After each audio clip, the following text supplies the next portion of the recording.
Hello, welcome to this episode of AnimeCons TV. I'm Patrick Delahanty, and I'm here this week to talk to you about how to participate in a good Q&A session. I've been staff at conventions, I've moderated panels, and I've been a panelist, I've been guest at a convention, and so I've kind of seen all the different viewpoints of being in a panel. Of course, I've been in the audience at many panels as well. And so I'm going to offer some tips for staff and moderators and for just the people in the audience on making a Q&A session much better for everybody involved. I'm going to start with the staff and moderator perspective.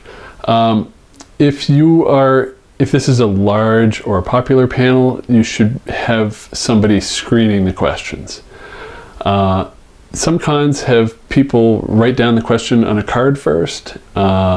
This is also helpful, so if people get stage fright and they can't remember their question, they can just refer to the card and read the words on the card and don't have to worry about, performing in front of everyone and speaking in front of somebody they might idolize. So having it on a card is great. Plus that allows the person at the microphone to see, is this the question that they're saying, or are they going off topic? And if you've got a popular panel, you should have somebody at the microphone so that if somebody's going on long, you can cut them off and say, okay, we get it. What do you think? And just to keep things moving, because we've all been in that Q&A session where somebody just rambles on and on. They tell a story, they've got a 5-part question, and that's really what we're trying to avoid. So in a large panel, having somebody screen these questions is a big help. And it helps to have somebody screening them out in the audience. You can't really do it if you're the moderator on stage. And so if you are the moderator on stage, it's a good idea to set the Q&A expectations ahead of time. So give the audience some guidelines. Describe the process you're going to do for the Q&A and stick to that process. Even if you're going to do a discussion yourself with the guest and open up to Q&A at the end, tell people ahead of time, okay, we're going to do this for the panel and Q&A will be at the end, and here's the process we'll follow for Q&A, so that they know what to expect once they get there and know if they might have a chance to have their question answered. And stick to that process. Don't change it, but don't make exceptions for anyone. Tell people that they should please stand, always stand, state your name, and the name of the panelist the question's directed at, if there's more than one person on the panel. And they should also state their one-sentence question, which ends in a question mark.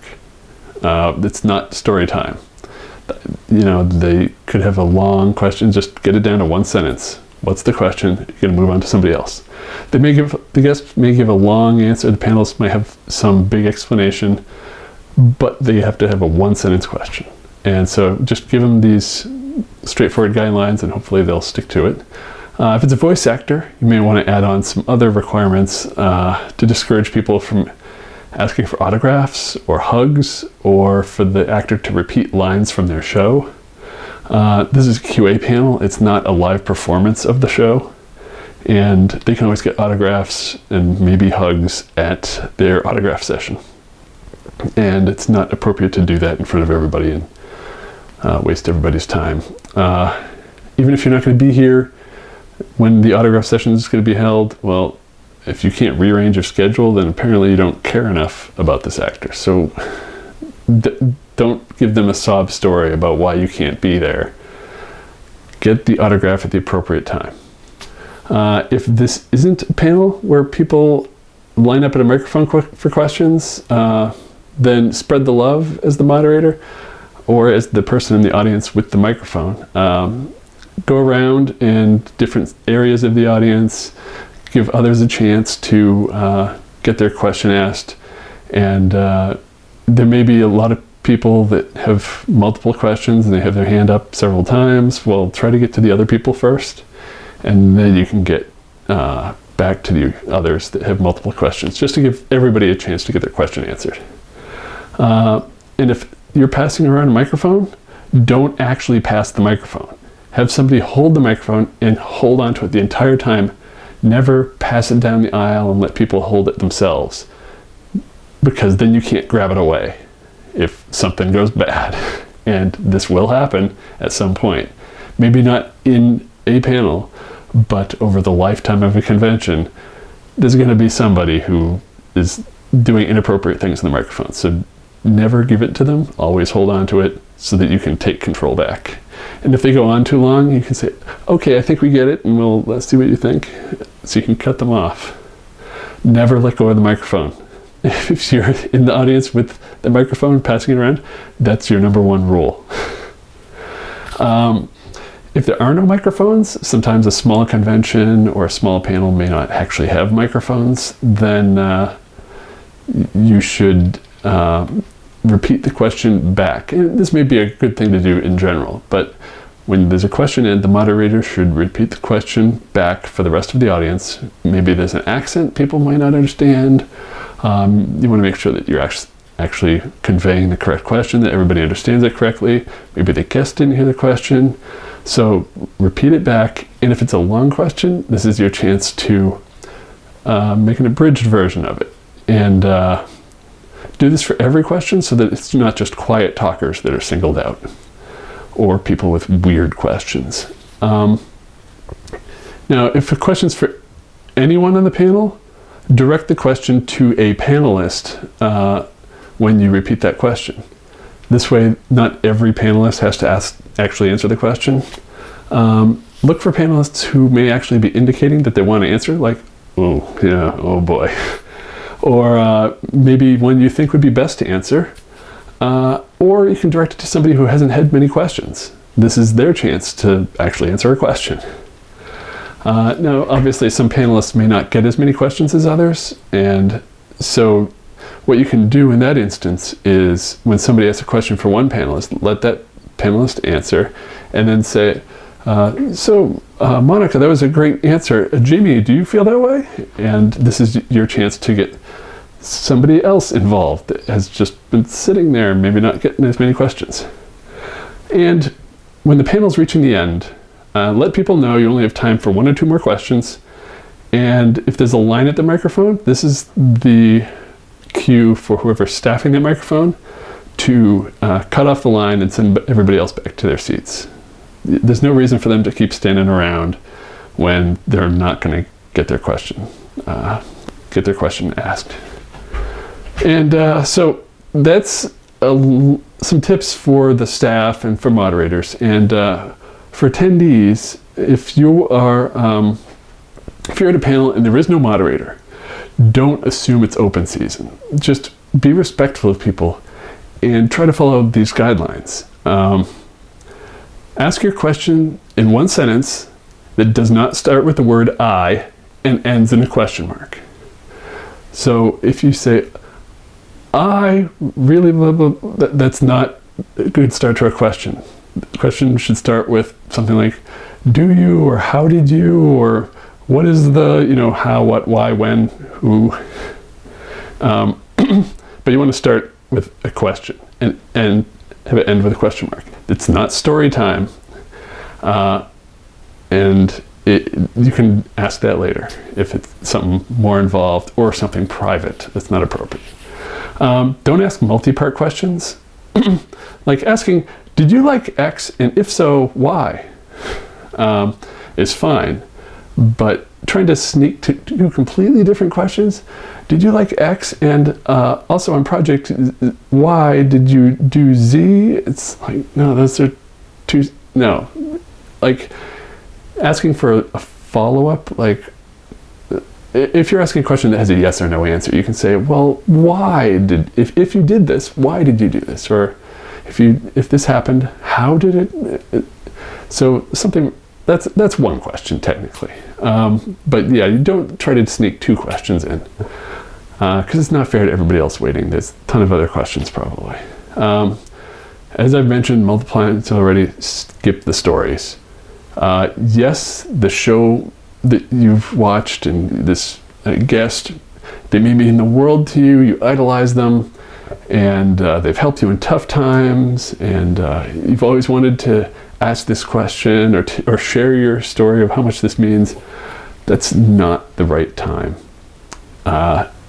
Maybe it's special to you. Nobody else has that feeling that you are having. They all have their personal connections, and it's not time for everybody to share their personal connection to whatever the subject matter is. If you feel strongly about something like this, do it as a one-on-one.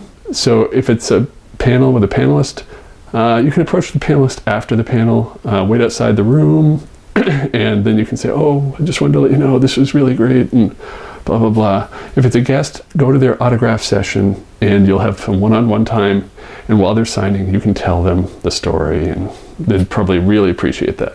But at an autograph session, it's really not the time to do it.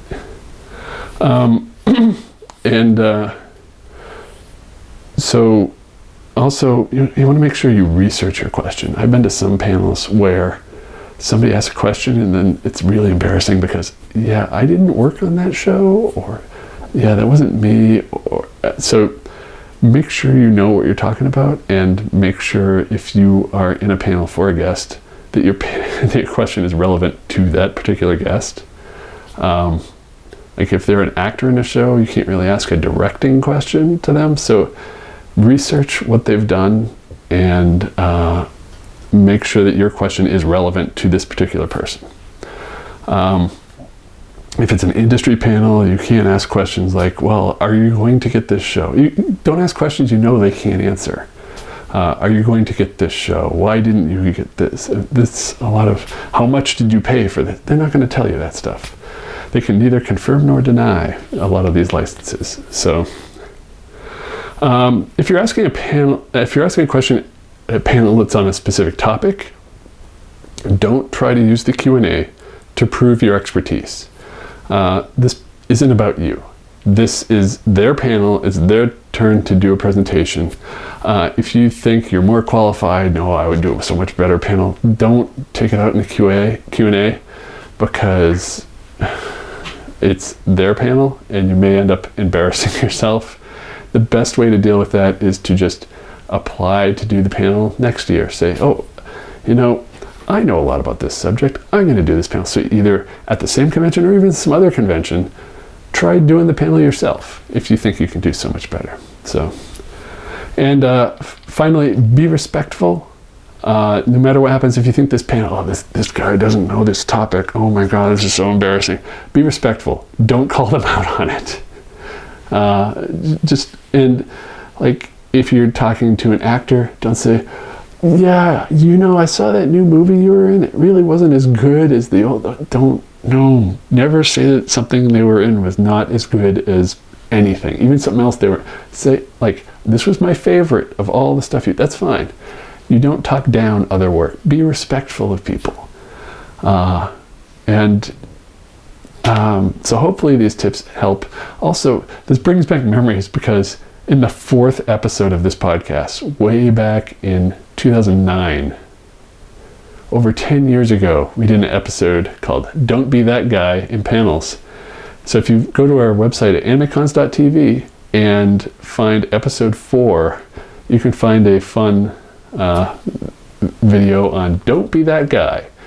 And we've got some examples of what not to do in panels, so that might be fun to check out.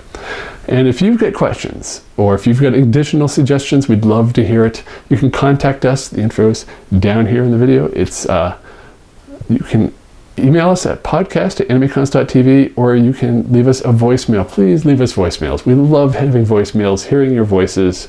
Just call us at 762-ADEQUATE. That's 762-233-7828. And we look forward to hearing from you, whether it's questions about should you do this in a panel, or like, is this question okay? Or here's some tips you forgot to mention. And we'll probably be like, oh my God, yes, don't do that.